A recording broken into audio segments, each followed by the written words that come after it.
Bonjour la jeunesse, vous allez bien? Je m'appelle Laurent, je fais des petites vidéos YouTube pour savoir ce qu'ils pensent les jeunes justement. Vous êtes jeune? Ouais. On est bien d'accord? Vous êtes jeune? C'est moi le vieux dans l'histoire. Non mais c'est vrai, je fais des petites vidéos pour savoir un peu ce qu'ils pensent parce qu'aujourd'hui on nous parle de tout et de rien. En plus avec le corona, on en parle mais il y a un sujet dont on ne nous parle jamais. C'est qu'un jour ou l'autre on va mourir. Corona ou pas, on va y passer. Et malheureusement, il y a des jeunes qui partent aussi. Quand est-ce qu'on va mourir? Et vous? Et vous? Alors à votre avis, la question c'est ça, c'est de savoir ce qui se passe après. Est-ce qu'il y a quelque chose? Est-ce que vous croyez en quelque chose? Est-ce que vous avez une religion, une idée, une espérance? Voilà, moi c'est ça qui m'intéresse. Par exemple, est-ce que vous croyez en quelque chose? Non. Bon, très bien. Et vous? Non, moi je crois pas en la religion. Enfin, c'est possible, ça existe, mais... Ah, j'ai pas parlé de religion. Attention, j'ai pas parlé de religion. Il faut faire la différence. Est-ce qu'il y a quelque chose après la mort? C'est-à-dire que, voilà, quand on meurt, est-ce que c'est vraiment fini, ou est-ce qu'on va quelque part, ou voilà. Ouais, non, en vrai, on peut pas savoir. Et vous? C'est possible. D'accord. Bon, alors, vous savez qu'il y a des lois qui régissent le monde. La loi de la pesanteur, la loi de l'aérodynamique. Si vous prenez une tomate ici, elle ne va pas pousser au pôle Nord. Tout est régi par des lois, en fait, ça marche comme une horloge. Et il y a aussi une loi morale. Et la loi morale, ce sont les 10 commandements. Et les 10 commandements, c'est ce qui va déterminer où est-ce qu'on va après la mort. D'accord? Les 10 commandements, c'est ce qui va déterminer si vous êtes quelqu'un de bien ou si vous êtes quelqu'un de pas bien. Hein? Non mais c'est vrai, donc on va voir un peu comment vous allez faire par rapport à cette loi-là. Et attention, je ne vous juge pas parce que moi j'ai lamentablement échoué au test. D'accord? Vous avez rappelé le mot religion tout à l'heure. Il ne faut surtout pas mélanger religion et la loi morale, d'accord? Voilà. Alors, il y a un commandement qui dit « tu mentiras pas ». Est-ce que vous avez déjà menti? Dans ma vie... Dans votre vie? Oui. Comment on appelle quelqu'un qui a menti? Un menteur. Très bien. Il y a un commandement, il dit « tu voleras pas ». Est-ce que vous avez déjà volé quelque chose? Peu importe la valeur. Hein? Oui. Et ils viennent nous dire que c'est un menteur et ils croient qu'on va le croire. Vous avez jamais téléchargé de la musique illégalement sur Internet? Ah, il devient tout rouge. Non, mais pas moi, mais mon père, il me l'a déjà fait pour moi, oui. C'est pareil. Vous avez fait travailler quelqu'un pour vous. C'est encore pire. Il y a un commandement, il dit « tu honoreras toujours tes parents ». Est-ce que vous avez toujours obéi à vos parents? Pas tout le temps. Hein, pas tout le temps. Ouais, mais en fait, c'est parce qu'ils comprennent pas. C'est pas, hein, c'est voilà. Et vous, est-ce que vous avez toujours obéi à vos parents? Non, mais sur des petits trucs, moi... Ah, il n'y a pas marqué sur des gros trucs. Mais moi non plus, attention, je vous juge pas. Non, non. Il y a un commandement, il dit « tu commettras pas d'adultère ». Vous n'êtes pas marié? Non. Bien. Mais Jésus a dit « quiconque regarde une personne avec de la convoitise dans la tête a déjà commis un adultère avec elle dans son cœur ». Vous, j'ai même pas besoin de vous demander, n'est-ce pas? Non, mais on est tous... Et vous savez pourquoi elle est belle, cette loi? Pourquoi? Parce qu'elle nous montre, justement, qu'on n'a pas le droit de se juger les uns les autres. Au fond, on est tous pareils. On n'est pas bon. Vous venez d'admettre que vous êtes des menteurs, des voleurs, des adultères de cœur, que vous obéissez pas aux parents. Non, mais c'est vrai, quand on va vraiment à la racine des choses, c'est peut-être pour ça que le monde n'y tourne pas rond. Après, donc, ça dépend du degré de, par exemple, du degré du mensonge, du degré peut-être. du vol. Enfin, on C'est va pas voler. C'est votre ami ici? téléphone à 1000 €. C'est votre ami? Oui. Très bien. Est-ce que vous croyez que quand vous lui mentez, même un petit mensonge, vous lui faites du bien? Non. Même si vous lui volez, Ça lui fait du mal, il fait pas mentir. si vous lui volez 1 euro, Ouais. C'est pas pareil que si vous volez 1 million d'euros. Mais c'est quand même... voler à un pote, quand même, faut pas abuser. Eh ben oui, non mais vous voyez, c'est pas une question de quantité. On est d'accord, c'est pas une question de quantité. Vous avez confiance en votre ami, vous n'allez pas lui faire un coup en 12, quoi. C'est normal, peu importe la grandeur du coup. Voilà, c'est pareil. Donc en fait, quand on meurt, on va être jugé par rapport à cette loi-là. C'est-à-dire par rapport à la loi du bien et du mal. Donc, si on vous juge par rapport à cette loi-là, vous serez coupable ou innocent? Coupable. Coupable. Et si vous êtes coupable, vous allez au paradis ou en enfer? Ça dépend, en enfer, Ah. certainement. En enfer. Et ça nous chatouille un peu de savoir quand même. Hein. Ça existe aussi. Oui, mais on préfère que ça n'existe pas, vous avez remarqué? On préfère ne pas en parler parce qu'on sait très bien que ça, c'est un terrain miné. Vous voyez? Et en général... Parce que le jugement, il peut être... c'est faire la part des choses. Ah, c'est la part des choses, mais quand on a cassé la loi, forcément, on subit les conséquences, c'est obligé. D'accord? Pas forcément. Vous voyez? Eh oui, si vous avez cassé la loi, le juge, un bon juge, qu'est-ce qu'il va faire?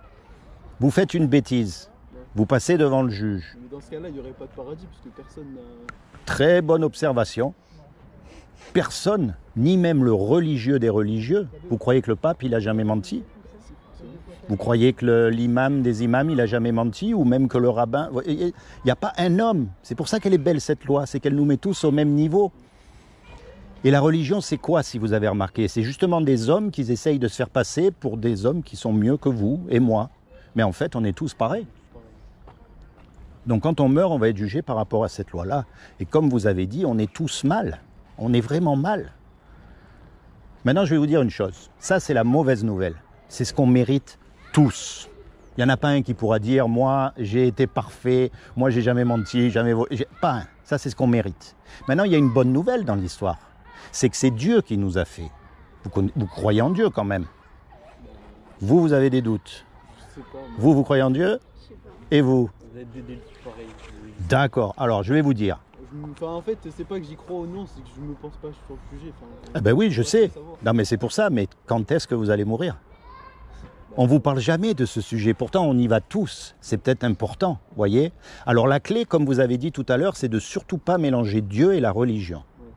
La religion, ce sont des gens qui se sont accaparés Dieu et qui ont fait croire qu'ils étaient les représentants de Dieu pour dominer sur les hommes, quelles que soient les religions. Il n'y en a pas une qui est mieux que l'autre. Maintenant que Dieu existe, c'est une évidence même et c'est très facile à prouver. Vous avez un téléphone, quelque chose là? Oui. Faites voir, vous inquiétez pas, je cours pas vite. Voilà, regardez. Regardez ce téléphone. Quelle est la preuve qu'il y a quelqu'un qui a fabriqué ce téléphone? Bah, ça se fait avec des matériaux qui font... Enfin, Quelle est la preuve que quelqu'un a fabriqué ce téléphone? parce que c'est pas une source naturelle. C'est le téléphone lui-même. Puisqu'il y a un téléphone, il y a forcément quelqu'un qui l'a fabriqué. Imaginez, je vous dise, le téléphone, il s'est fait tout seul. Vous allez me rire au nez, on est d'accord. Puisqu'il y a une création, il y a un créateur. Merci. D'accord? Maintenant, vous regardez la nature. Les arbres, la mer, la terre, les hommes, les femmes. Puisqu'il y a une création, il y a forcément un créateur. Il y a forcément une intelligence derrière tout ça. Parce qu'en plus, je ne sais pas si vous avez remarqué, mais tout est réglé comme une horloge, encore une fois. Un pigeon, c'est pas rien. Essayez d'aller faire un pigeon à partir de rien. On ne peut pas. Et c'est une machine parfaite. C'est grâce aux oiseaux qu'on a fait des avions, entre parenthèses. Hein. C'est en les étudiant. Hein. Donc, puisqu'il y a une création, il y a forcément un créateur. Et je vais vous dire une autre chose. Un créateur, ça aime ce que ça fait. Un musicien, il aime sa musique. On est d'accord? Un cuisinier, il aime les petits plats qu'il fait. C'est aussi simple que ça. Un créateur, il aime toujours l'art qu'il fait. Eh bien, comme c'est Dieu qui nous a créés, il nous aime. Et comme il nous aime, il ne veut pas nous punir. Il ne veut pas qu'on subisse les conséquences de nos mauvaises actions. On est d'accord? Donc il a fait quelque chose pour que vous et moi, malgré qu'on soit coupables, on puisse éviter justement son châtiment. Est-ce que vous savez ce qu'il a fait? Et le paradis? Le paradis, c'est une chose. Mais il a fait l'enfer aussi. Vous voulez savoir? On ne sait jamais, hein? On ne sait jamais. Comme il n'a trouvé aucun homme de parfait sur la terre, ni même le religieux des religieux, il ne pourra pas dire qu'il a accompli la loi. Comme il n'a trouvé aucun homme de parfait sur la terre, eh bien, ce qu'il a fait, c'est qu'il est venu lui-même sur terre. Il s'est habillé avec un corps. Il a pris une forme humaine qui est Jésus. Et il a dit, quiconque croit que Jésus est le Fils de Dieu et qu'il est ressuscité des morts, il aura la vie éternelle à mes côtés. C'est aussi simple que ça. Mais le petit problème là-dedans, c'est que les démons, ils existent aussi. Et il y a marqué qu'ils croient et qu'ils tremblent. La clé là-dedans, mes amis, c'est un mot qu'on appelle la repentance. Et repentance, ça veut dire quoi? Bien sûr, il faut arrêter de mentir, il faut arrêter de voler, il faut arrêter... Ça, on le sait parce que la conscience, elle nous le dit à chaque fois, on est d'accord. Mais l'essence même de la repentance, ça veut dire de se tourner vers Dieu. Ça ne veut pas dire de rentrer dans une religion. Attention, ça veut dire de se tourner vers Dieu et de commencer à avoir une relation unique avec lui. Parce que vous avez remarqué, les religions, c'est quoi? Tout le monde fait pareil, tout le monde pense pareil, et si vous n'êtes pas d'accord avec eux, ils vous chassent, et il y en a même qui vous tuent. Mais Dieu ne nous a pas fait des robots. Vous êtes uniques. Il n'y en a pas deux comme vous. Comme vous non plus, comme vous non plus. Mais ça, depuis que tous les hommes et toutes les femmes, elles existent, il n'y en a jamais eu deux pareils. Même les jumeaux, ils ne sont pas pareils. Et ça montre quoi? Ça montre que ce que Dieu cherche, ce n'est pas une religion, mais c'est une relation personnelle avec vous. Parce que vous avez subi des injustices que moi, je n'ai pas subies. Vous avez eu des joies aussi que je n'ai pas eues et vice-versa. On a chacun une vie.